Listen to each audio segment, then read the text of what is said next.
That's a stunning innings, a brilliant 100, and it goes to Usman Khan. Usman খানের সেঞ্চুরিতে বিপিএলে চিটাগংয়ের প্রথম জয়, বিধ্বস্ত রাজশাহী, ঢাকার বিপক্ষে ব্যাট করছে খুলনা।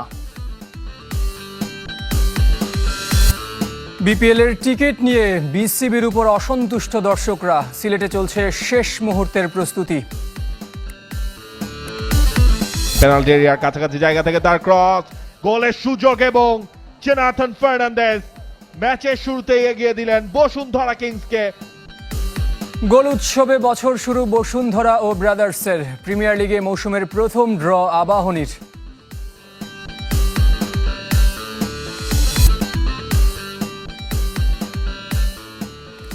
সবাইকে আমন্ত্রণ কুল স্পোর্টস 24-এর শিরোনাম শুনছিলেন, সাথে আছি জহির সাগর। সামিট গ্রুপের সৌজন্যে শুরুতেই জানাবো বিপিএল এর খবর।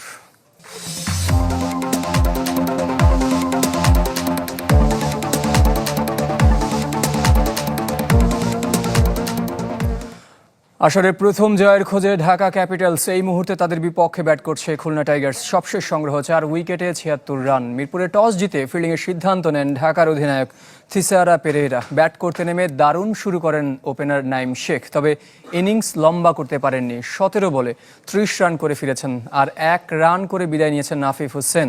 সাবধানী উইলিয়াম বসিস্ট প্রথম 6 বলে কোনো রান তুলতে পারেননি। দুদলই একটি করে পরিবর্তন। এই ম্যাচ দিয়ে শেষ হচ্ছে ঢাকার প্রথম পর্ব।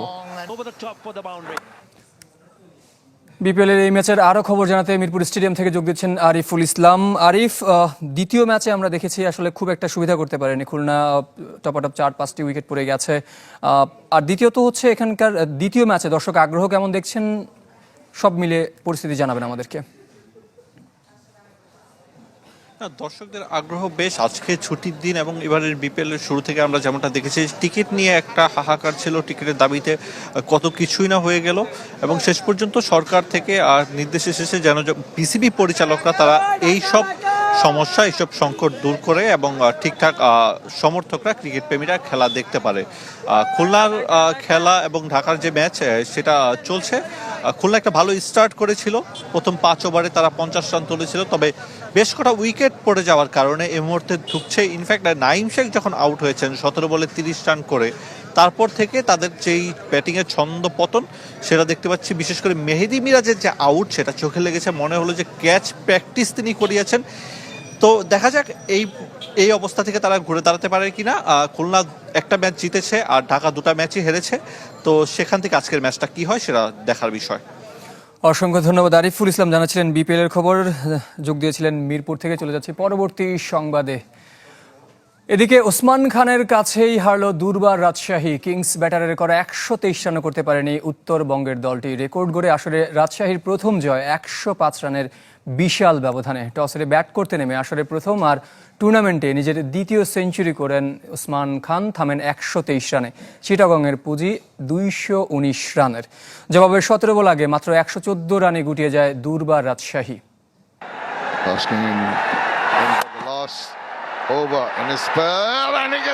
তাসকিনের বলে আউট হয়েও চোখে মুখে তৃপ্তির ঝলকানি। মাঠেই সাধুবাদ পেলেন স্বদেশী হায়দার আলীর। আর বাইরে থেকে ওসমান খানের বিধ্বংসী ব্যাটিং দেখে যেন পুরনো দিনে ফিরে গেলেন পাকিস্তানি কিংবদন্তি শহীদ খান আফ্রিদি। বিপিএল এর একাদশ আসরের প্রথম সেঞ্চুরিয়ান ওসমান, টুর্নামেন্টের দ্বিতীয়। 2 বছর আগে মিরপুরেই চট্টগ্রাম চ্যালেঞ্জার্সের হয়ে শতকের দেখা পেয়েছিলেন পাক ব্যাটার। ফ্র্যাঞ্চাইজির মালিকানা আর নাম বদলালেও বদলাননি ওসমান, এবার আরো বিধ্বংসী। মাত্র 21 বলে 50, পরের 50 করতে খেলেছেন আরো 27 বল। 48 বলে সেঞ্চুরি করেও থামেননি ওসমান। ক্যারিয়ার সেরা 120 রান টপকে যান এ পাকিস্তানি ব্যাটার। মূলত ওসমানের তাণ্ডবে রানের পাহাড় গড়ে চিটাগং কিংস। 219 রান বিপিএল এর 10ম সর্বোচ্চ, যাতে অবদান গ্রাহাম ক্লার্কের। 0 রানে ইমনের বিদায়ের পর ইংলিশ ব্যাটারকে নিয়ে গড়েন 120 রানের জুটি। হাই স্কোরিং টার্গেটের জন্য বাজে বোলিংয়ের সাথে বাজে ফিল্ডিংও দায়ী রাজশাহীর। তাদের ফিল্ডাররা মিস করেছেন 3 ক্যাচ। বিশাল টার্গেট তাড়া করতে নেমে রাজশাহী এদিন দুর্বার হতে পারেনি। জিসানের পরিবর্তে ওপেনিংয়ে নেমে সুবিধা করতে পারেননি সাব্বির হোসেন। এনামুল বিজয়কে দারুণ এক ক্যাচে বিদায় করেন পারভেজ ইমন। মোহাম্মদ হারিস, আকবর আলীরা পারেননি ইনিংস বড় করতে। রায়ান বার্ল, ইয়াসির আলীরাও ব্যর্থ। মাত্র 114 রানে অল আউট হয়ে আসরে এখন পর্যন্ত সবচেয়ে বড় হারের লজ্জায় পড়ে দুর্বার রাজশাহী। আশিক রুদ্র, চ্যানেল 24, ঢাকা। ছুটির দিনে বিপিএল দেখতে আসা ক্রিকেট প্রেমীদের ভিড় বেশি হোম অফ ক্রিকেটে, তবে তাদের অনেকেই জানেন না কোন দলের খেলা চলছে। বিসিবি টিকিট বিক্রির এমন অব্যবস্থাপনা নিয়ে অসন্তুষ্ট সাধারণ দর্শকরা।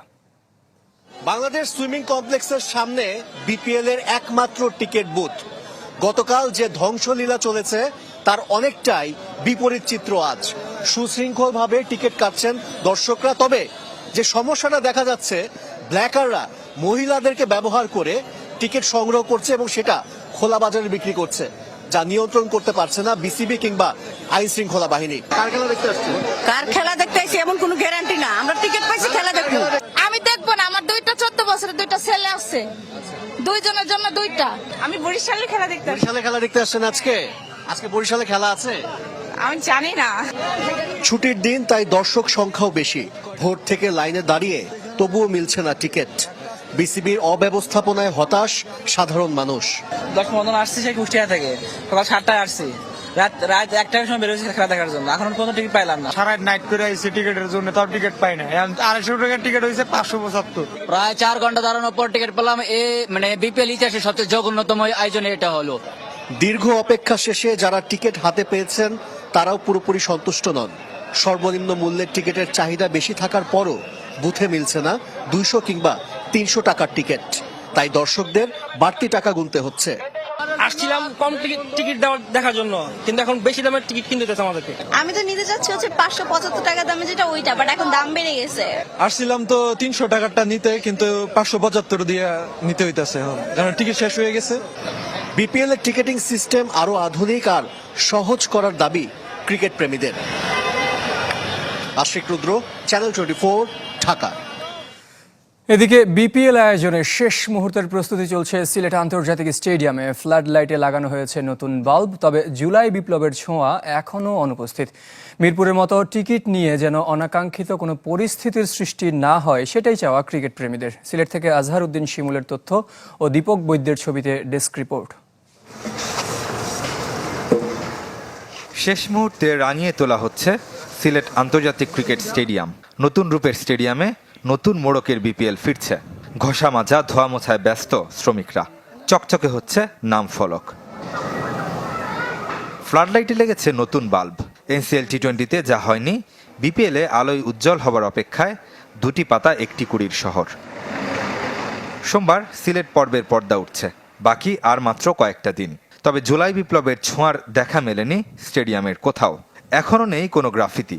বিসিবির নির্দেশনার অপেক্ষায় স্থানীয় আয়োজকরা। ঢাকা থেকে আসছেন আমাদের ক্রিকেট বোর্ড থেকে জনাব আকরাম খানের নেতৃত্বে। ওনারা এসে এই ব্যাপারে গ্রাফিতি এবং অন্যান্য যে আনুষঙ্গিক যে ডেকোরেশন বা আপনার সাজসজ্জার যে ব্যাপারগুলো আছে ওগুলো দেখবেন। 8 দিনের সিলেট পর্বের 6 ম্যাচ ডেতে 12 ম্যাচ। 13 জানুয়ারি শেষ হবে এই ধাপ। ম্যাচের একদিন আগে টিকিট বিক্রি শুরুর কথা। ঢাকার মতো যাতে বিশৃঙ্খল পরিস্থিতি তৈরি না হয়, সেটাই চাওয়া ক্রিকেট প্রেমীদের। আমরা দেখছি যে অনলাইনে টিকিট সংগ্রহ করা যাচ্ছে ঘরে বসেই ব্যাংকের মাধ্যমে। আমরা চাই এই ধারাটা অব্যাহত থাকুক। কালোবাজারে যাতে না থাকে, রাস্তায় যাতে টিকিট না বিক্রি হয়, কাউন্টারে বিক্রি হোক, আর অনলাইনে বিক্রি হলে তো আমাদের দুর্ভোগ কমবে। প্রয়োজনে আমরা দূর থেকে লাইনে দাঁড়াবো, কিন্তু যাতে টিকিট কালোবাজারি না হয়। প্রত্যেকবার আমরা দেখেছি যে টিকিট কালোবাজারি 100 টাকার টিকিট 500 টাকা বিক্রি করা হয়। অনলাইনে টিকিট আছে সবাই যেন পায়, এবং এই লাইনে ধরেও সবাই যেন সুশৃঙ্খলভাবে যাতে টিকিটগুলো সবাই পাওক, এই আশাটা আমরা রাখি। সিলেট থেকে চট্টগ্রাম হয়ে আবারও ঢাকায় ফিরে 7 ফেব্রুয়ারি শেষ হবে একাদশ BPL. Desk report, channel 24। We are proud partner of defending champion Fortune Borisha. Legends, local heroes, foreign stars, all are glittering.